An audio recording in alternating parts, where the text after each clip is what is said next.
Welcome, Patrick Treacy, to the Biographer's Chair. And Morning, today, John. today we're going to talk about your book, Behind the Mask. Okay. You have had a very interesting life. I think you've lived several lifetimes. A lot of people say that. Why did you pick that book? That's from a long time ago, Is it? probably 13 or 14 years ago. Wow. Yeah, I've sort of written probably 13 or 14 books also, actually.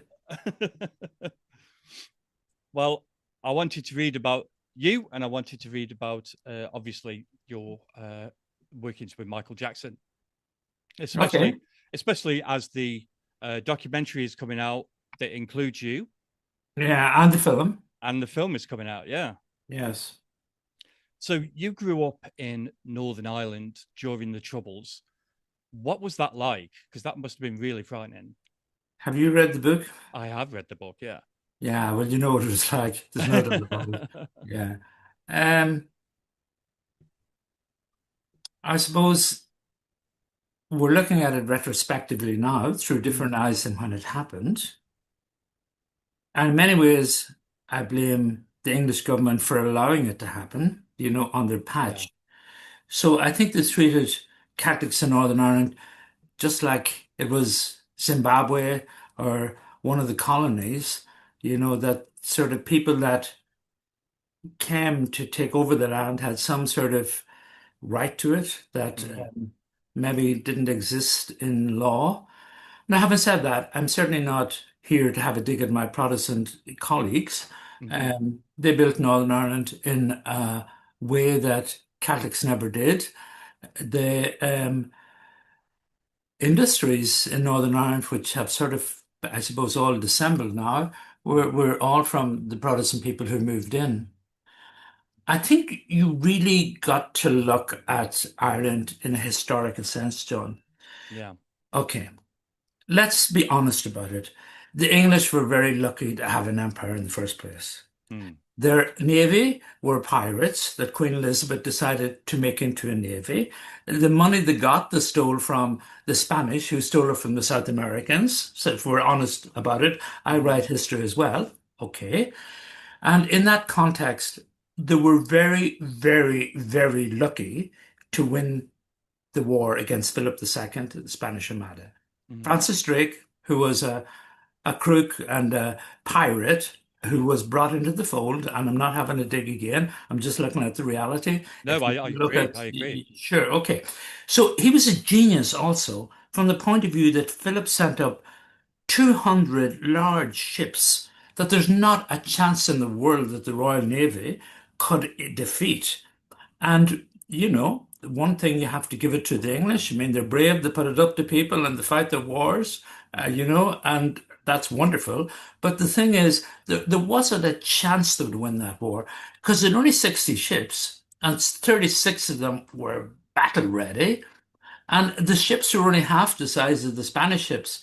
So what did he do? There was a prevailing wind, and he set his ships all on fire.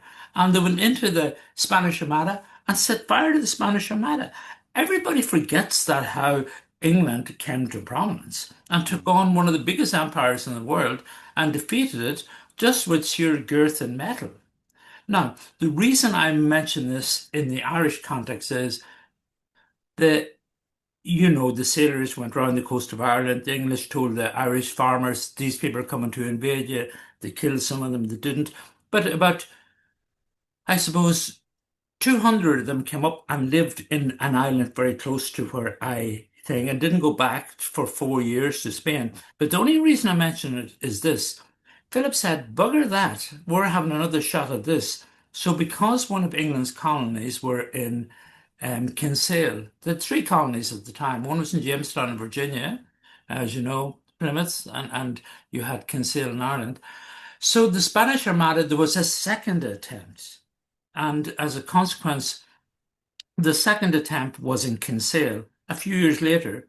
And Southern Catholics would not join the Spanish in that war. So the Northern Ireland Catholics came down to fight that war, but they fought it on their own and they were all technically slaughtered because the Southern Catholics didn't help them. So that left Northern Ireland leaderless. The thing is that English people are not really taught the history that other people are, and I think Mm, Ireland has a higher sense of education, and it comes for different reasons. But I mean, there's a lot about the empire that sort of isn't taught to the ordinary working class yeah. English. But I mean, I'm not here to be dig. I'm not that sort of person. I carry a British passport myself. The best things in my life were British. That Yeah. was the Royal College of Surgeons, Royal College of Physicians, a British passport, and also the English language, so I'm Yeah. not that sort of person. But it's just interesting if you look at those days, and what has developed out of it. So there we are with, sort of 1920, War of Independence in Ireland, and, different English prime ministers, from Disraeli to Gladstone. One said, we'll give a whole Ireland. The other said, we'll not, blah, blah, blah. Left Mm, people confused, and it split up. Ireland went to civil war over it, but I mean, the Protestants maintained Northern Ireland. The problem is that they never integrated with the people. And these are wonderful people and very intelligent and, sort of have contributed so much to the world, have just left that sad legacy as if they were white colonial farmers in Zimbabwe, when they should really embrace people that are the same as themselves, yeah. and they won't lose anything. And there's no doubt about it. If there was a United Ireland tomorrow, it would be a much better country because one of the big problems that's costing Britain so much is the fact that you see where I came from Fermanagh, you have one of the most top hospitals in Europe, Mm, certainly, if not in the doctors and the way it's built. But it only has a catchment area of 30,000 people, where it's supposed to have a catchment area of 250,000. The mm, people from Donegal, Leitrim, Sligo, Monaghan, they can't integrate to it. So it's caught on the tail end of a hernia in Northern Ireland with, this, and the education's the same. Sorry, I sort of mm. wandered on for a while, but it's just That's all interesting. right. You did ask me about Northern Ireland. So the way Yeah. that I would see it then and the way I see it now would be two different things. Yeah. If you know what I mean. I grew up in the middle of conflict. I grew up in a situation where when I went to college, I was targeted by some of these people and taken out. I ended up with broken bones, and that's the Mm, way it was. We had a situation where many students were taken out by Protestant paramilitaries and killed. And I know people that were hung over the Lagan Bridge. It's not that I want to remember that. It's a bit like Kenneth Branagh's movie, and sort of mm, Northern Ireland at the end, it says split up into those people who died, who stayed, and those who left. yeah. And I was one of the ones that left. Yeah, you do a lot of traveling in I your do. book. Um, Not always wisely. Yes, yes. And behind the mask, sorry, I have to remember that that book was written in 2010, published Yeah. 2012. So I think there's about 27 countries measured in that, or in that book. Yeah. Can you can you talk a little bit about how you raised funds for your college fees? And you trying to get me in all these ones. Yeah. Okay. So again, we got to look at things historically. Okay. Hmm. We had a situation when I left Queen's. I wanted to do medicine. I'd already done 4 years of molecular biology with an honours degree. Mm, And that has really stood to me now in terms of regenerative medicine and some of my new books. So when I went to switch university to do medicine, everything was fine. I got accepted. The British government passed it. And that was 1979. But then Margaret Thatcher came in 1981 with Keynesian economics, and she decided to cut money, defund education. So at the time, she'd pulled my grant for the last 3 years. And as a consequence, I was at one of the most expensive med schools in the world with no grant coming in, and no fees or anything. So, I mean, that sort of Keynesian economics was shocking.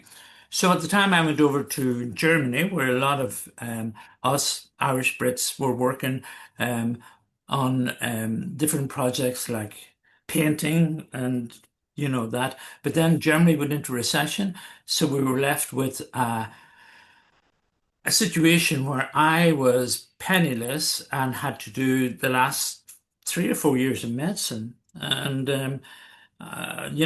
medicine was going to cost me maybe 20 to 30 grand a year back yeah. then. And this is like 40 years ago or more. So there was a scam that the German students had, where they could bring cars down to Turkey and sell them for four times the price. And they didn't have the euro at the time. I think we still were in Deutschmarks. And you could buy a middling old Mercedes for 2,000 Deutschmarks and sell it down there for 10,000, you know. Hmm. So I looked at this model and I decided to scale it up, you know. So, I mean, we did what we call the turkey runs that I explained, where we would bring down maybe 6 to 8 cars at a time. Mm. And I had it all worked out so well. And I had all these British drivers that were on the building sites, and we all got on really well. And we had one or two Irish as well, but mostly British, North of England and Scottish. And the way it worked was there was a border official who'd kindly sold his stamp, and as a consequence, you could get your cars stamped into Syria, and then you stamp back out. So if the Turkish customs looked at it, they would think the car transited through Turkey Mm. and went to the thing. And the other thing is, this other group, a Pakistani group, I believe, decided, oh, there's a good idea, we'll do that. But the Turkish border official died, and they knew that this stamp was floating around, and as a consequence, all their cars got, I think, impounded, but ours weren't, so we were fine. Was it dangerous what you were doing?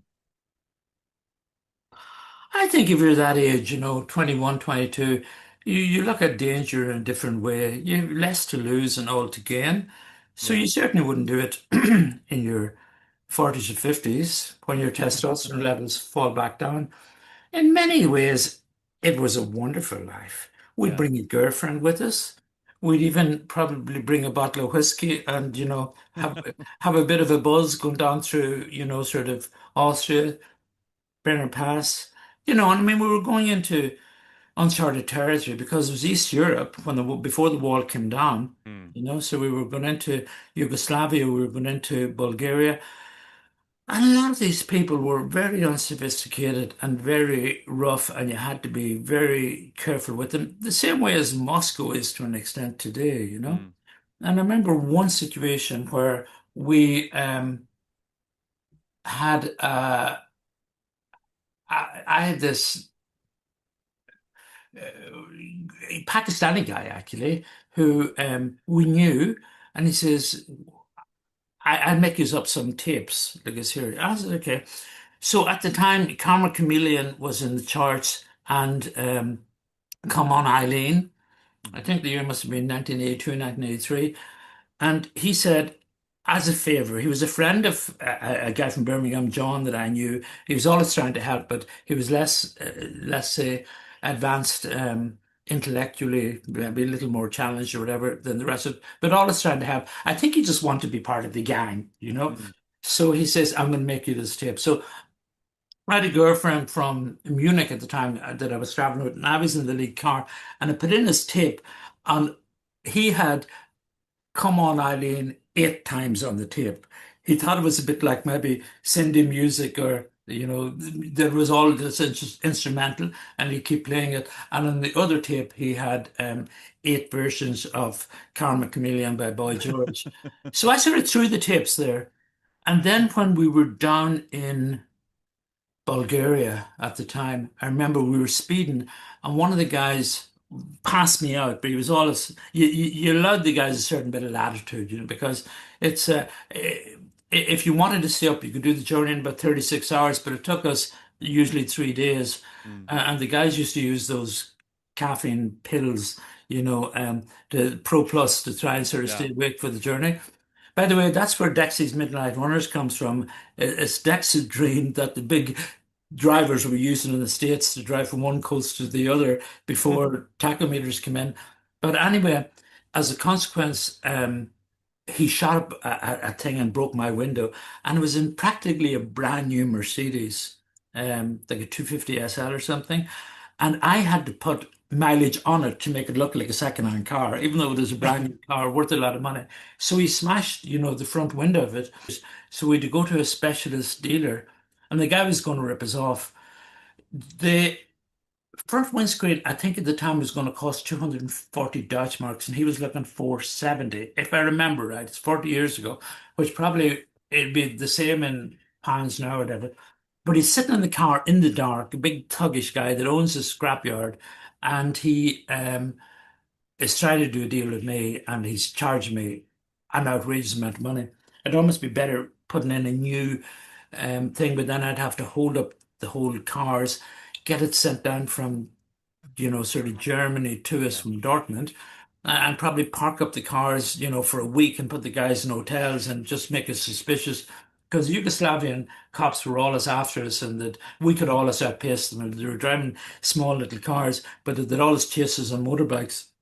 But anyway, I got to know Serbia and Bosnia and Croatia very well in that period. So the guy sitting there with me trying to do a deal, and he sees the tapes and he says to me, Beatles. And I said, yeah. And I can see he's shaking, Mm. because all these things are banned in Eastern Europe at the time. He says, Beatles, you know.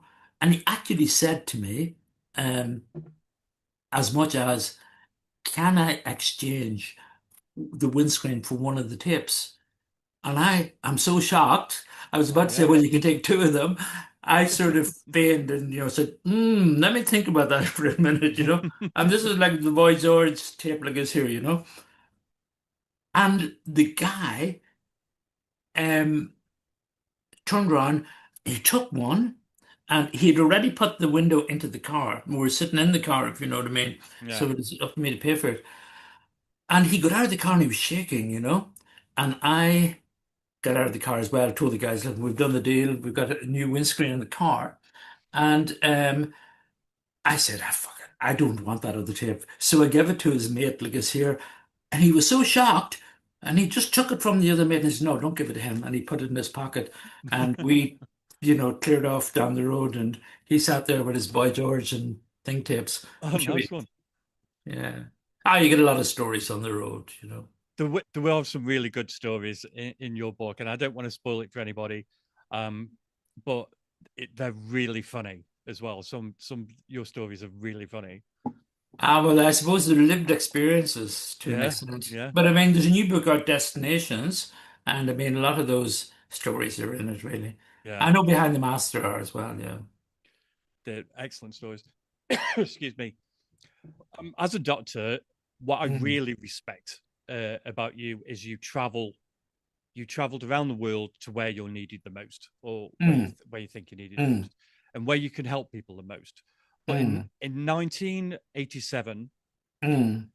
you were helping people with AIDS, and Oh, yeah. something devastating happened. Can you explain? No, I wasn't really helping anybody with AIDS. What I was a young intern in a hospital in Dublin that has since closed down. And we had a drug addict in. Heroin was very prevalent in Dublin in the period.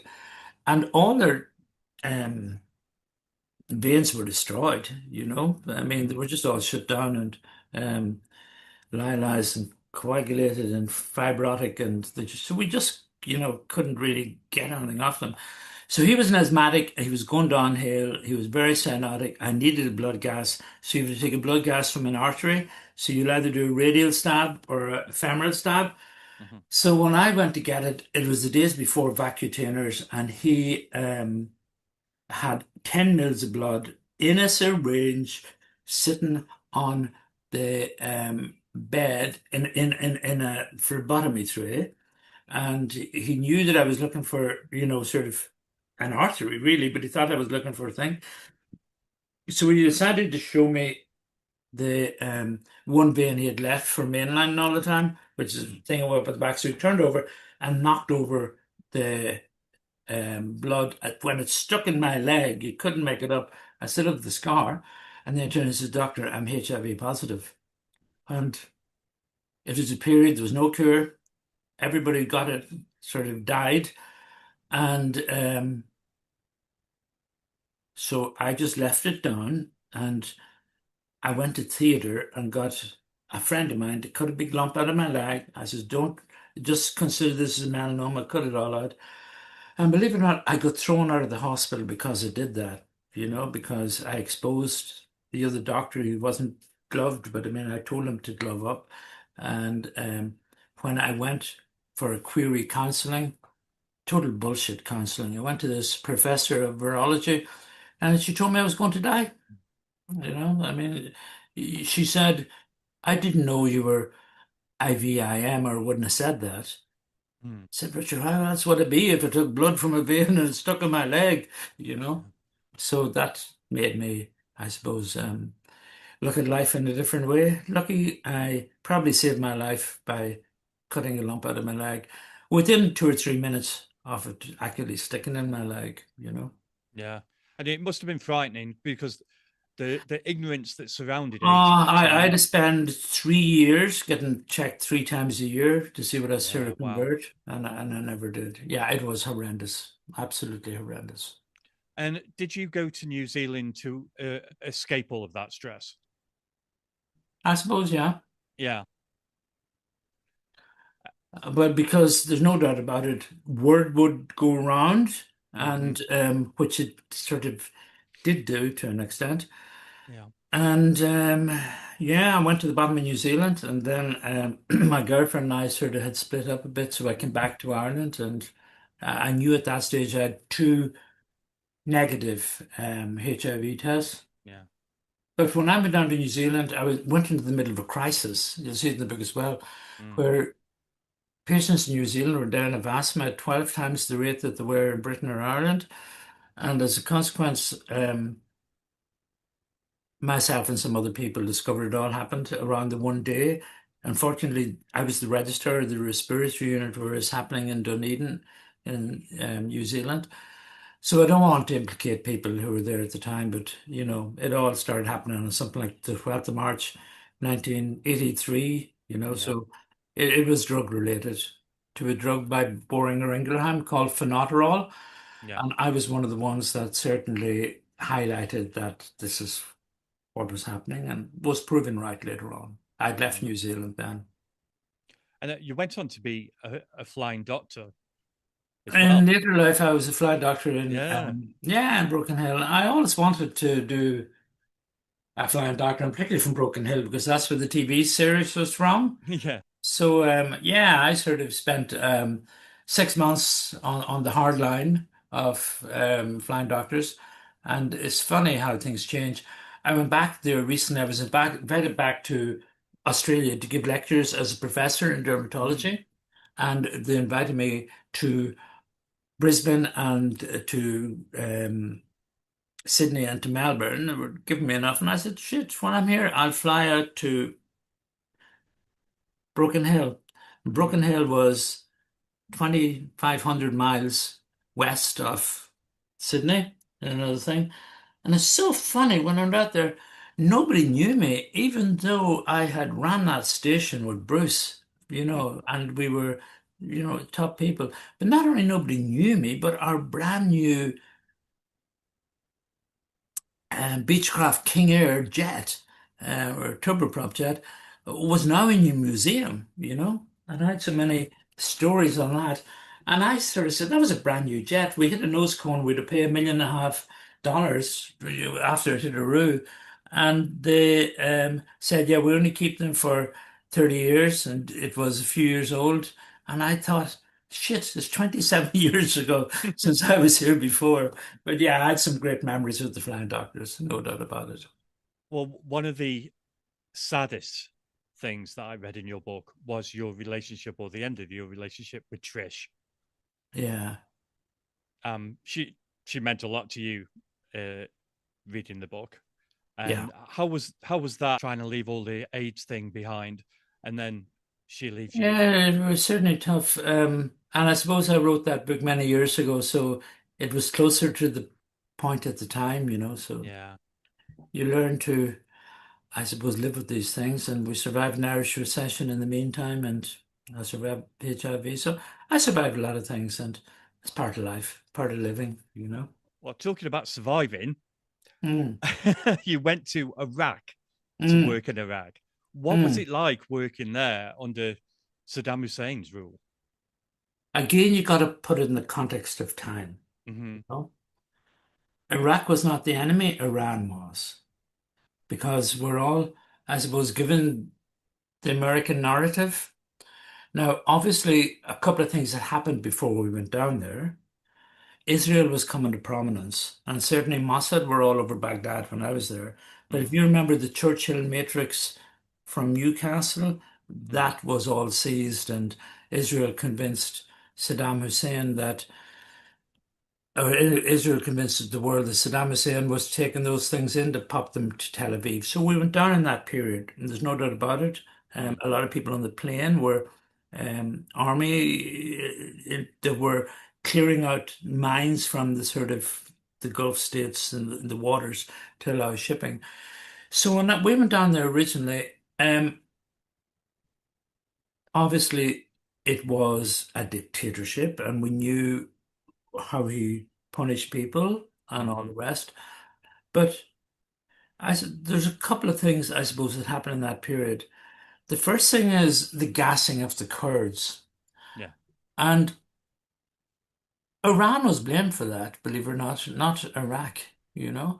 And then many months later, like when I went there, it was 8 months later, but I was at home and I read in the Sunday Times that it probably was Saddam Hussein under Kemal using the Air Force to do it. But Mm. if you look at where Al-Abalia is, it's up near the border with Iran, and there's a big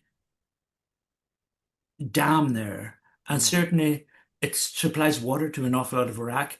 So it would make logical sense for the Iranians to come in that place and take over the dam. And the Kurds, of course, looking for their autonomy, were working hand in hand with the Iranians at the time.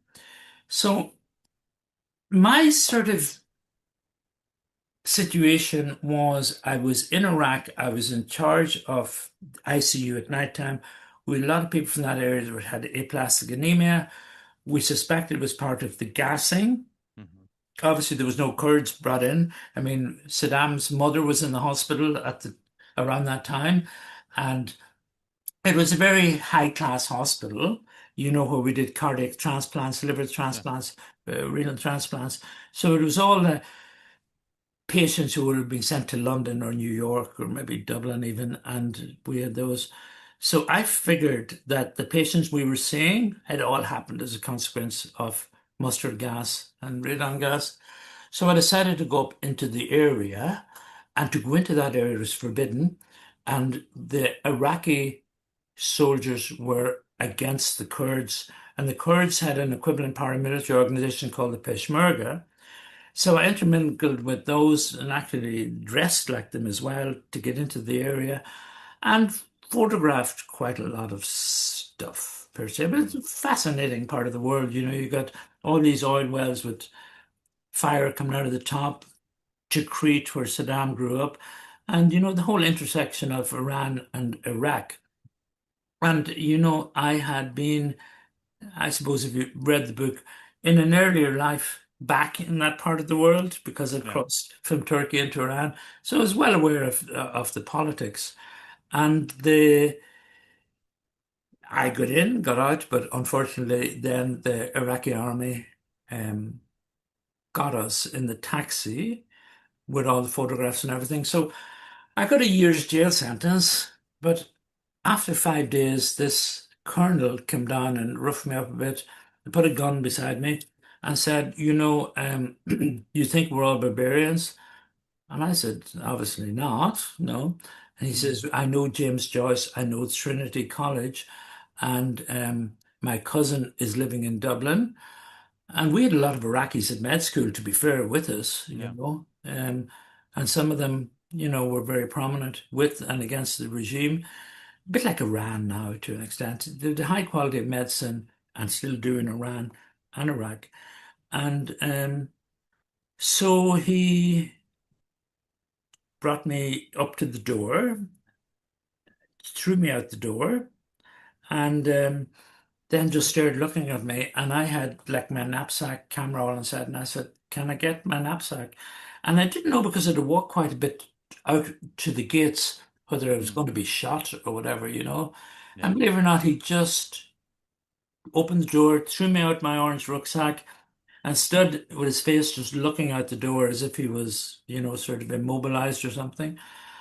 I said, right, I'm getting out of here. And I had to get a taxi back to Baghdad, which cost me $700 at the time.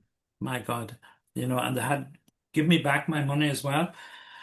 And I didn't want to enter the hospital, so I phoned a friend of mine, Chris Duckworth, who was a microbiologist, who's died since, unfortunately. He died recently. And told him because I shared room 908, beloved room 908 Mm. in that. He was a lovely English lad from the north of England. And he got me my gear.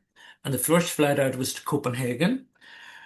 And that night I was sitting playing guitar in an Irish pub in Copenhagen, believe it or not. And then that was January the 28th.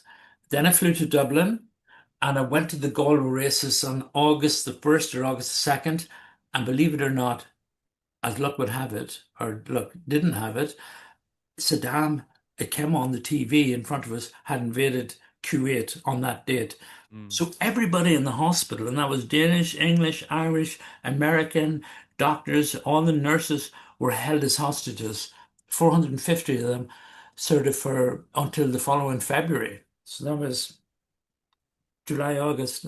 So they were held there for 6 months or more. So if you can imagine the way life throws spinballs, Yeah. Yeah. 2 or 3 days before, I was in a 30 prison cell with cockroaches on the floor and people screaming, you know, getting abused and tortured. And then, like 3 or 4 days later, I'm in a pub in Galway in Ireland, and everybody that's in the hospital are held as hostages. So, Well, when I read that story, when you went over the border, I was like, "What are you doing?" But when you got out of the jail and you flew out to Copenhagen, I thought, "Good, that's yeah, common sense at last." I know. The only thing is, I don't think my taxi driver ever got out. But anyway, that's No. sad, yeah. Did your working in a diverse global environment prepare you for the stress of cosmetic dermatology No, I field of? think I was one of the people who pioneered or invented it. It didn't exist before we um, worked in it. I mean, Yeah. I had trouble getting money from the bank. Don't forget that in those years when we started up, Botox had only been used for the first time. Mm. IPL lasers had only been used for the first time in 1989. Um, and Dermot fillers, 1996, 97. Mm. So, you know, Americans were using things like collagen, but I mean, certainly hyaluronic acid. They didn't use it until 2005. So all the Americans were coming to Dublin for treatment in that whole period, 2000 to, you know, the first half of the decade of the new century, you know. So, I mean, even when Michael Jackson came to us, they didn't know how to take filler out of his face in the United Mm. States after Arnie Klein put it in, you know, so they came to Dublin to have it removed before he met the Queen, and then he chickened out and didn't meet her at all. Poor Michael. He was quite shy. Before we move on to Michael Jackson, what was the initial response to you using things such as Botox from the public and from the medical side of things? It's a very good question. A lot of my colleagues in the hospital started writing against it, and I couldn't really see how or why. And Mm. one of them had, and I'd worked under him, believe it or not, very eminent plastic surgeon, had a article saying that Botox will, you know, destroy the lives of a generation. And Mm. Andres McEntee, who's dead of a brain tumor since, who then was head of the Irish Medical Times, the editor, who was a good friend of mine. At the time, I was so just annoyed. I said, look what this doctor's writing. And he says, what I want you to do is write 3 or 4 articles on how you think Botox will be the antibiotic of the 21st century, which I did. I think things started to settle down around then because, you know, I've been on the end of many things in medicine or aesthetic medicine, regenerative Mm. medicine, you know, particularly if people go blind from dermal fillers, the method that ophthalmic surgeons were using was to go in here with hyaluronidase to the eye. And I said, no, go in here. And now everybody goes in here. When we started using hyaluronidase to reverse fillers before, I said, don't be using 50 or 70, use like 1500. And I advocated that for maybe 10 years, and now everybody does it. And I'm not saying, but I mean, I just stick by my guns because I think, I've experience of doing things and I know the way things work, whereas other people, I think, bluff and give lectures. And, I remember being in IMCAS in Paris in 2003 and putting up my hand. There's four experts on the stage and I wouldn't have been as well known in aesthetic medicine and talking about hyaluronidase. And I just stood up and says, I know you never used hyaluronidase because you told me. And as Mm. for the other two, I know you probably didn't because you're just writing papers retrospectively about other people's work. And forth. So we ended up with a situation, I think it was four on the stage, and not one of them had ever used a prop in their life. And they're talking to like maybe 700 or 800 doctors on how to use it. And aesthetic medicine, because it's a new field, there's a lot of that in it, where Mm. people have big egos and people want to get their name out there. And as a consequence, they often talk about things they know nothing about. We have that now, particularly. I'm in Miami in a few weeks and I'm giving out about peptides and, a lot of the inflammatory markers for, um, and actually I was onto a very famous scientist just before this program. So I'm glad you went from two to three regarding this. So we've got a situation where exosomes, peptides, stem cells, a lot of these things are what we call signal molecules. Mm. And they're putting them out as, sort of therapeutic effect regarding longevity and anti-aging. And we really got to get the train back in the tracks in terms of, you know, this sort of marketing media telling people, if they take these supplements or whatever, they're going to live longer. And it's not based on ethical science. And because I did 4 years as a scientist, it takes a lot to convince me. Mm. And when I feel I'm right, I'll stick by my guns. And this is one that the train has really left the tracks, particularly people like David Sinclair, and don't mind mentioning a name like that. He was given a professorship in Harvard, which I'll be soon, and he sold bogus science to GSK at last minute kind for 720 million. So how people can be taken in by that sort of narrative, they never got the money back, but I mean, if they can fool a well-established company, how easy it is to fool the TikTok public. Well, talking about the TikTok public and people on there want to look their best. How do you navigate the ethical responsibility of cosmetic surgery, especially Well, people with unrealistic expectations? I know what you mean. I And think the face, and I've just written a book on it, is mm, the interface yeah, between the mind and the social communication. So it's that sort of barrier. And often when people look for a difference in their face, it's not necessarily they want to look younger or anything, but they just want to get back the identity that they once had. mm, And that in itself is a very subtle progression because if you make somebody look perfect or too pulled, they actually become, in their own mind and to other people, a different person. mm, So you've got that, it's a talent in itself, to be fair, to yeah, make a person look like who they once were in their mind, not in other people's minds. yeah, And that isn't necessarily pulling or stretching the face. And you got to listen to what the person is asking you to do as well. mm, And there's no doubt about it. There's a lot of poor work out there, not necessarily by untalented people, but by people that have a different endpoint in terms of perspective than the patient themselves had, yeah, and I just seen somebody with that recently, and it was very sad because there's somebody I once knew who did get old prematurely. There's no doubt about it. And she went to a plastic surgeon colleague of mine, and she just actually looks a different person. She looks younger, but she mm, looks different. It's yeah, not really her. And she was so sorry that she did it because she sort of felt she'd lost her identity, which mm, I had to agree with her to an extent. She did. So that happens more, I think, in plastic surgery or cosmetic surgery than it does in aesthetic medicine. Mm, Usually in aesthetic medicine, we have taken some of the repair mechanisms, be it like stem cells or whatever, but a lot of my pioneering work was with burns mm, and with vascular occlusions where people are going to lose the face and we brought it back to normal. So, I mean, thankfully, I think I was lucky that I used red light photobiomodulation in the presence of stem cells and that, which focused them and made them do something that other colleagues in Tel Aviv and New York weren't able to achieve. mm. Anyway, that's a whole Uh, new facet of medicine. We were on the early stages of aesthetic medicine 20 years ago, 25 years ago, and now we're on the early stages of regenerative medicine. If you take hospitals, and I don't want to sound like I'm giving out about my colleagues. I'm not that sort of person. It's just I see life in a different way than most people.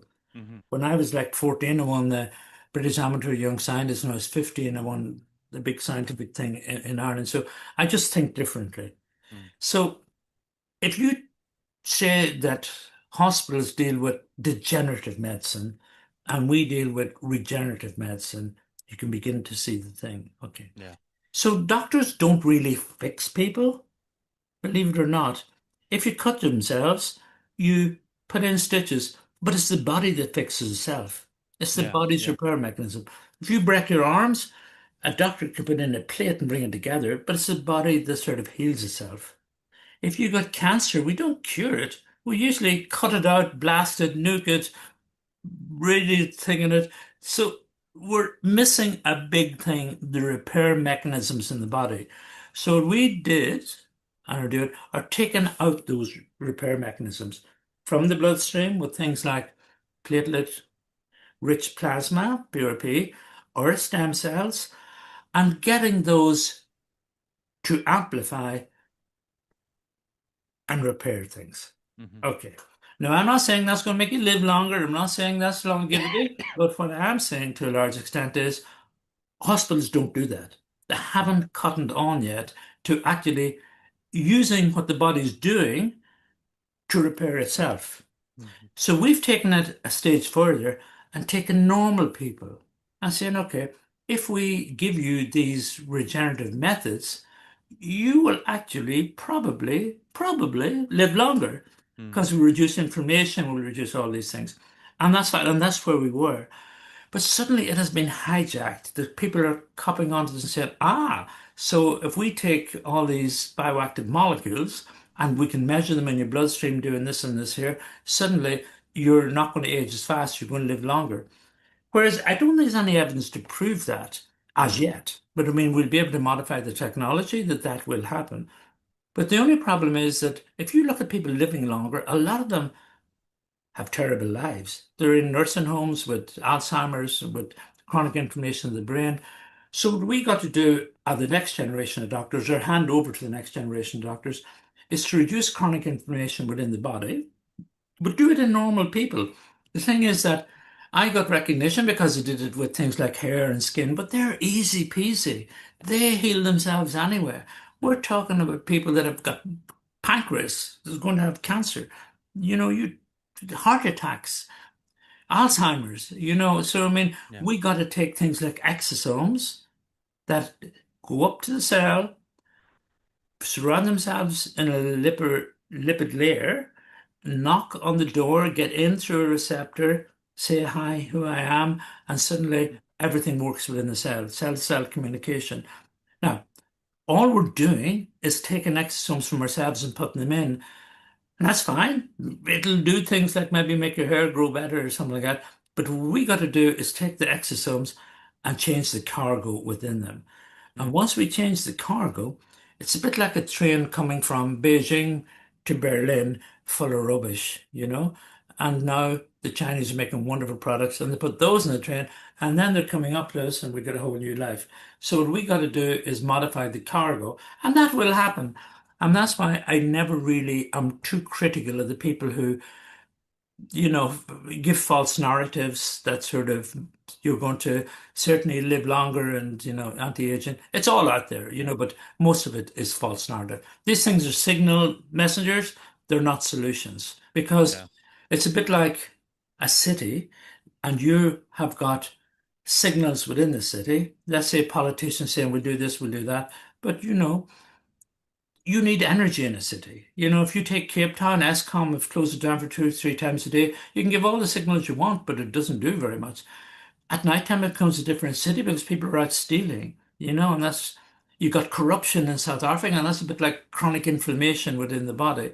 You got some parts that are middle class that have lots of police force. You have other places like Mitchell Plains or the Cape Flats, and the police are corrupt. So I mean, the whole analogies are there in the macrosphere of us Mm. in life that are happening. So what we got to do is you don't have people giving false narratives. We seem to have lost some sort of control over proper evidence-based science, Mm. by people that know that people want to live longer, people want to live better, and so they're selling them all sorts of supplements. God knows what's in half of them. Well, as you mentioned earlier, your most famous client, of course, was Michael Jackson. On your first meet, well, how did you meet, first of all, and what were your first impressions?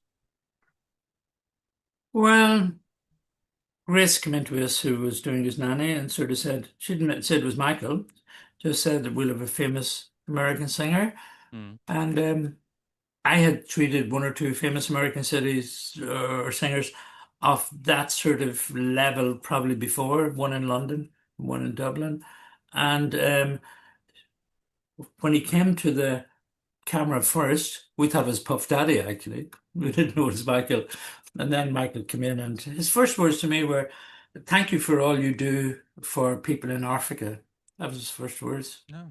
And then he took off his fedora and he says, "I'm Michael Jackson." And so he introduced himself as if we didn't know. And Mm. he, yeah, he was, Michael and I suppose, got on from the word go, I mean, Yeah. I mean, he knew he was sort of safe with us. And believe it or not, he was coming to us a few days before he died. I think 3 or 4 days later, because he was going to do This Is It in London. Yeah. And he told me about his vitiligo in a very unusual way. He took down a book from the wall, and he said it was a black African child with vitiligo. And he says, "Do you know the pain that this child is going under?" So I said, "What do you?" Because I didn't know he had vitiligo, Mm. and I said, "They don't have any pain, Michael. What are you talking about?" And then he sort of pulled up his pants, and his whole leg was black and white, and his shirt, he opened it up, and it was all black and white. So one of the things we had to do, I suppose, when Arnie wasn't there anymore, was to camouflage the black in his vitiligo, Mm. in his hands and from his ankles and from his neck up in his face, as well Yeah. as many other things. Michael had lupus, which is the reason he used masks against the sun, and then depigmentation caused other problems, but I'm sure most of that is no one now. How did you face the challenges of the media scrutiny about Michael Jackson? Most Now, people didn't even know he came to us. mm, We had obviously confidentiality agreements of up to 10 million, but he always felt very safe with us. I mean, we never mentioned, we didn't even, I mean, when Michael had vitiligo, it wasn't even almost accepted by the public until his autopsy was done. So, I mean, we were very confidential about everything until it went into the public in some other form. But there was nothing we ever mentioned about Michael that wouldn't have been in the s- public's, I suppose, sphere beforehand. and how was he as a patient of yours? Was he quite clear of what he wanted? Was he Oh, I think Michael had a yeah, certain level of body dysmorphia, yeah, and I think you had to keep in control. There's no doubt about it that you could go down the garden path a little bit with Michael if he let you. yeah.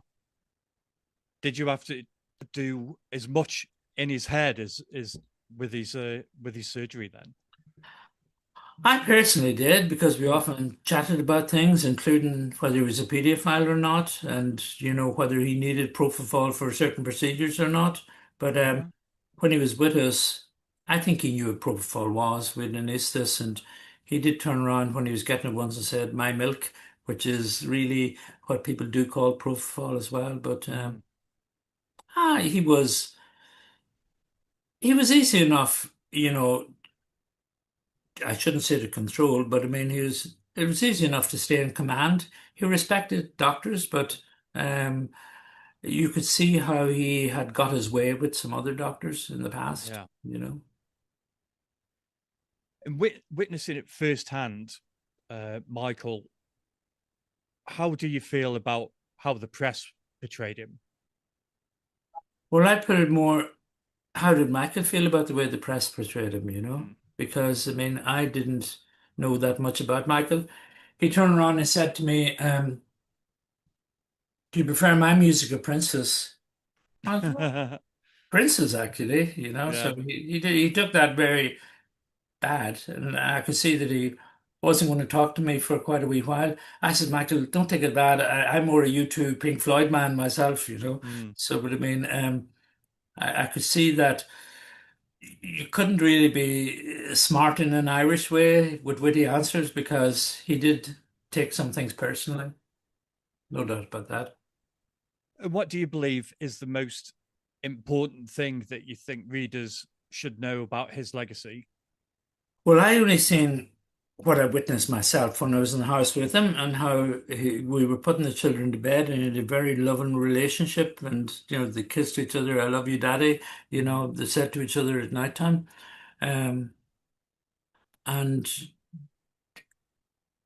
I, was with him one time and I didn't want to let him into the hospital where some drug gangs had burnt some children, to stop their mother being a witness in a court case in Limerick. And I Mm. said, to him. He says, "Well, why would you not let me in?" Arsh could be taken up the wrong way. He went into a kid's hospital. But there was a lot of things I didn't know about Michael. I didn't know that he visited hospitals all the time, Mm. um, particularly with kids. And the thing is that when he was filmed in that chamber, the hyperbaric oxygen one, he told me that that actually was a British magazine or paper that made it seem that it happened in his house Mm. and that he wanted to stay young. And he's told me that was all bullshit. He gave the money that he got for his hair being burnt to the Brosnan Center in Los Angeles, 1.5 million, and he was given the hyperbaric oxygen chamber to the hospital because we use it as well for doing flaps or something like that, because it'll drive oxygen into the tissues until they sort of take over. So I mean, I felt very sorry for him in terms of his vulnerability, but he sort of did ask for a certain amount of himself because he sort of put himself out there a bit to the press, but then just couldn't control it, if you know what I mean. So Yeah. they took advantage of him. There's no doubt about it. He did have some sort of Irish charm and humor as well. You know, what I mean, Mm. he tried to take some um, products out of one of our rooms, everything, about 3,000 euros worth. I said, "Michael, you can't take those with you, but they were in his pocket." So I made him take them all out. And they weren't like 10 euro things, they were all like 100 euros a piece or something.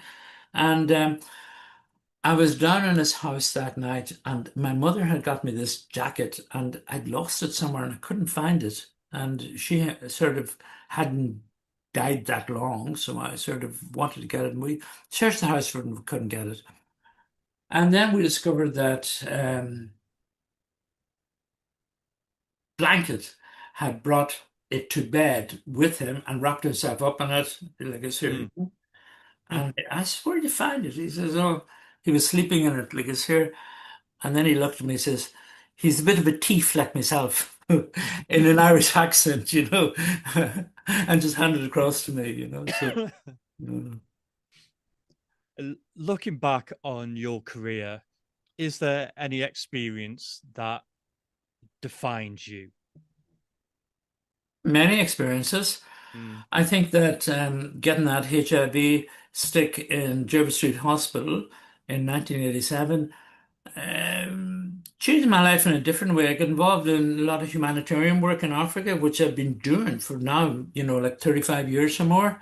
So I was involved with HIV clinics in South Africa. I stood against Thabo Mbeki, saying that, eh, what his beliefs were bullshit. It's a bit like the anti-vaxxers and COVID deniers, I mean, not based on science. And he had this health minister that was trained in the Ukraine, in inverted commas, as a doctor, who thought that if you took sweet potato and ginger, that it would cure the virus. They didn't believe it was a virus. Now, we were in the Western Cape and we did. So all our patients got the tablets and saved their lives. But that South African government, and I've written about it, so don't mind saying it, was responsible for the deaths of about a third of a million people, 300,000 people that the Bureau refused to give any medicine to, just because of all the nonsense we've seen from all those anti-vaxxers as well. And I really believe that a lot of those people, they're vulnerable because of some psychiatric background, but most of them are taken advantage of by, these people that don't want things forced on society. It goes all the way back to the British in America when they wanted to get rid of the king and they didn't want taxes forced upon them. That was to pay for the troops in Bengal at the time, the Boston Tea Party, you know it yourself. So these people, there's a commonality. Take the fluoride out of the water. Don't force us to do vaccines, and it all comes from that period. And they don't realize themselves that most of the nonsense they're reading about vaccines is only because these people are trying to create this false narrative to protect themselves because they don't want government or society to tell them what to do. mm, Now, that's fine and they can do what they want, but the only problem is if you're in a situation where these people are not taking vaccines, there's no point in the rest of us taking them. Because once the hair drops below 8%, then the disease stays. We mm. could have eliminated measles a long time ago, as we did smallpox, because of all these crazy people that sort of, have these beliefs that are not based on anything logical. And now with RFK, and I don't mind saying that also, and I'm going to the States in a few days' time because I've written many things about him, in charge of American health, God help the world. The loonies are in charge of the asylum. And your book is called Behind the Mask. Yes. Is the mask a metaphor for anything or a Oh, symbol? very good question. Okay, so what's my second book, my updated memoir? No idea. Okay, so what is Behind the Mask? That's one of Michael Jackson's songs. Yeah, yeah, yeah, Okay. Now, there's 27 chapters in that book, and only one of them is about Michael Jackson. yeah. Okay. So it's behind my surgical mask. That's what the book's about. Right. Okay. Okay. And the second book is one of Neil Young's songs, The Needle and the Damage Done. And now that we've discussed that, it gives the whole book a different meaning Mm. because it's about the fact how that needle changed my life. Yeah, yeah. So they are metaphors for a deeper meaning in the book. And what lesson do you hope that people take away from your book? Which book? The early one, Behind the Mask? Um, I'm not sure if there's many lessons in that book per se, John, because I Right. wrote the books in different times. The first book I wrote during the Irish recession, when everything was closed down, it gave me something to do. Mm. So in many ways, it was a catharsis, putting things in paper, the death of my mother, the breakup of the relationship with Trish, all those things. And putting them in paper actually helped me get over these things, which Yeah. was fine. But the second book is more reflective because it's written in the middle of COVID, and that was the second or third pandemic that I'd lived through on Earth. And as a consequence, it was more introspective, it was more a period of reflection.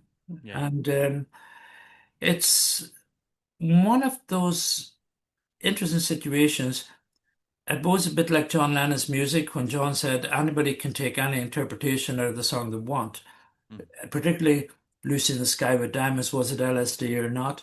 Or even when Paul McCartney wrote Mother Mary Comes to Me, that was his Irish Mother Mary from Monaghan, we know. and he has said that.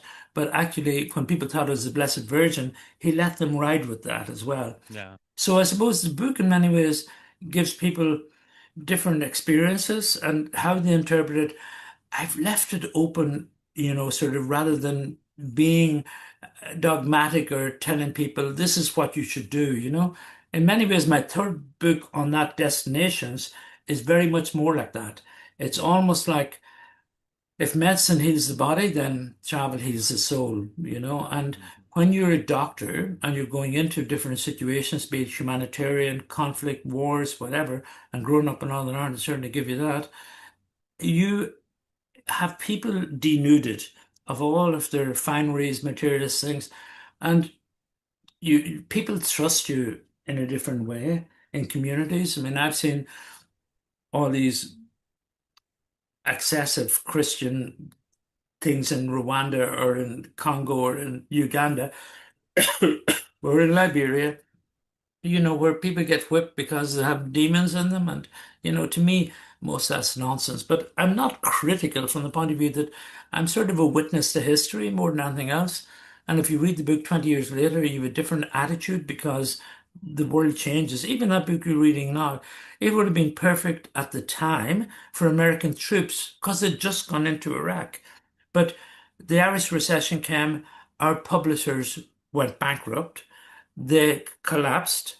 They apologized in the papers, the Irish Times, to myself and Garth Fitzgerald, one of our Irish premiers, because we were both doing our autobiographies at the time.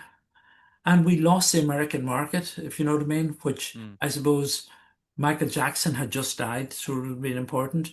And then the American troops hadn't still been, had to leave Iraq. So, because it was written in 2010, 2009, the start of the Irish recession, and Mm. Michael had just, sort of practically died in that period.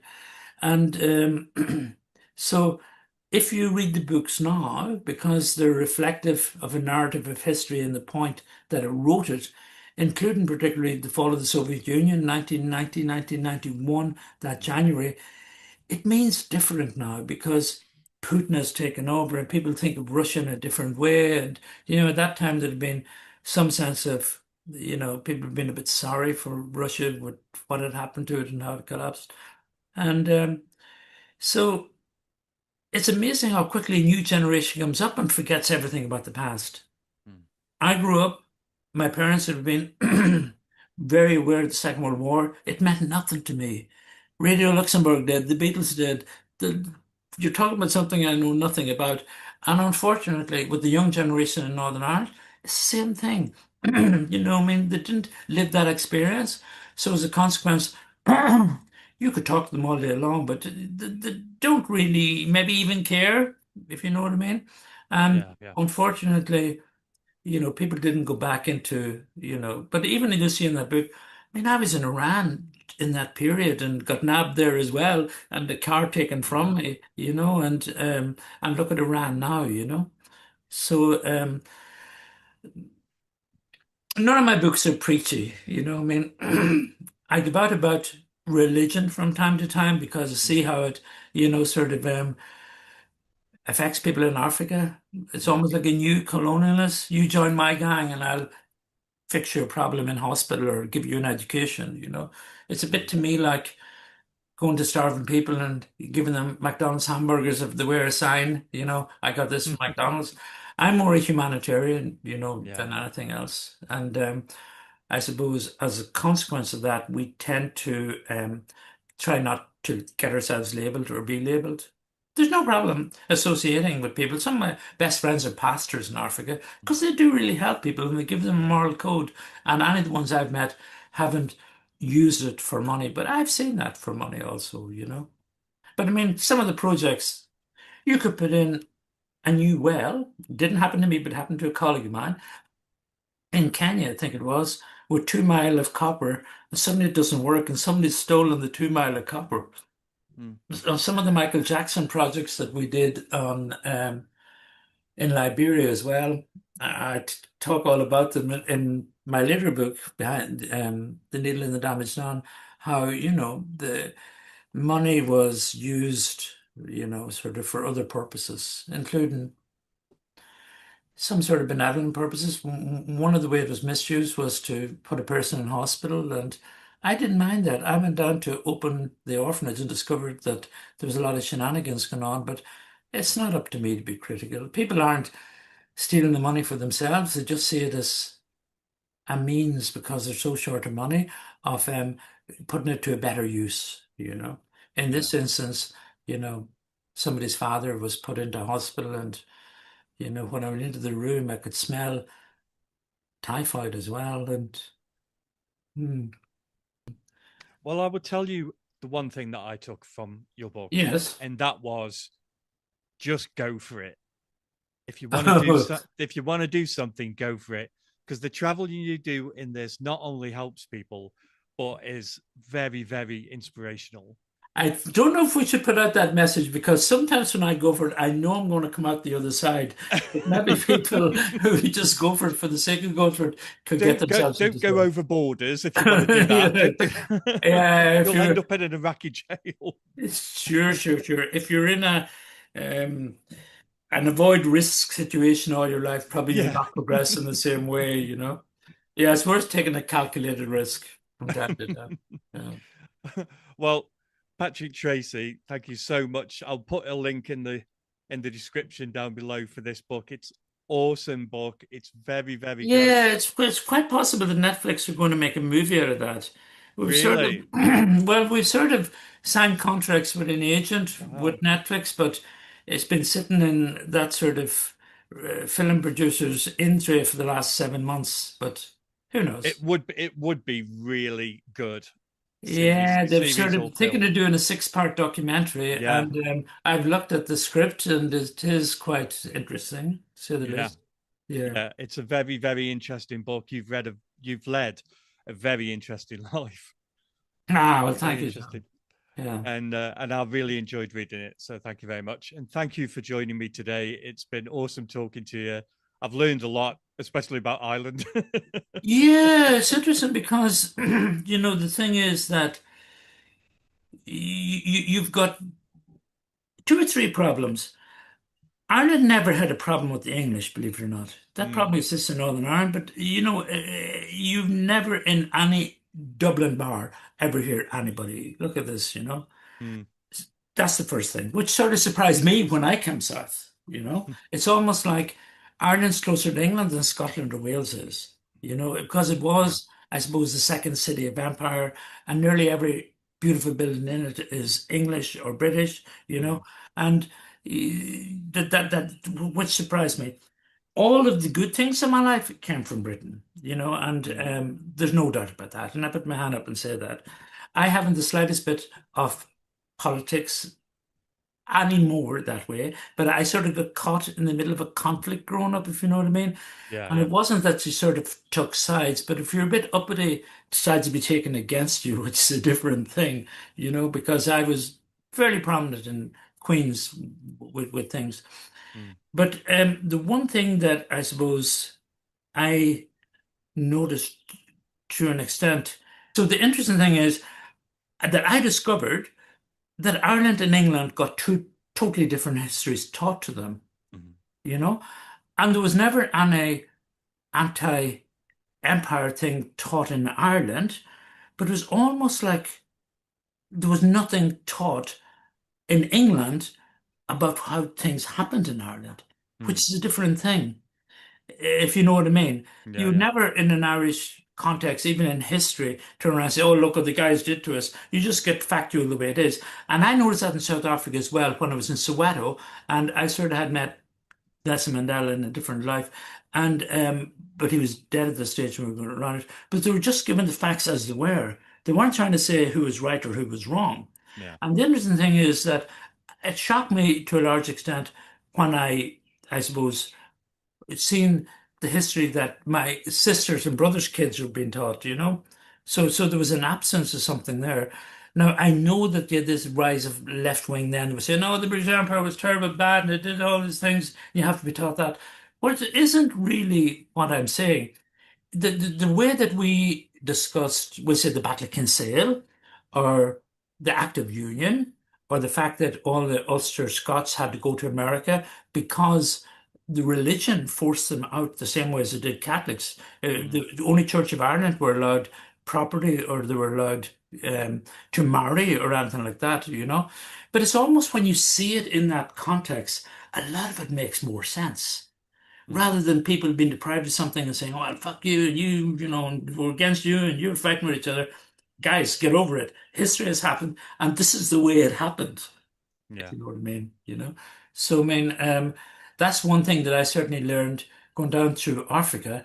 Believe it or not, you'll see, I favored, like in Zimbabwe, the white colonials, and I went Mm. and lived with them because I knew that they created the world that I'm seeing around me. The indigenous people didn't. The Yeah. cities, Salisbury, you know, sort of Bulawayo, you know, they were all, you know, sort of call it white privilege or whatever, but it's almost like if they didn't do that, they wouldn't be there. And it's the same thing with a lot of the industries in Northern Ireland. Belfast was built by Protestant people. The Mm. whole shipbuilding industry was, the aircraft industry was, you know. I'm sure in their mind, Catholics just got in the way in terms of that whole, you know, separation of Northern Ireland. But so I mean, it's one of those things that, you know, I don't carry any grudges or spites or anything, but it's interesting, maybe just when you get this to this stage in your life, you turn around and say, well, it happened because of this reason. You know, Mm. it wasn't that people specifically, you know, went out of their way to do that to you. It's almost like they could do it better without you because you'd keep it contained within a, you know, and I get that a lot with in Uganda. I'm in and out of it quite a bit. And, you know, all the people that lost their properties under Idi Amin, you know, particularly the tea plantations, Mm. some of them were English, some of them were Indian, you know, some of them probably Irish or Scottish. And I mean, I actually feel sorry for those people, you know, because they created all those things with their own labor. And I Yeah. particularly see it with the farmers in South Africa, you know. So you can leave in all that little bit. well, well, Patrick Treacy, it's been really entertaining talking to you, and I've really enjoyed it. Lovely meeting you. Thank you so much for joining me, Not at all. and Thanks also. yeah, you take care. Bye. Bye.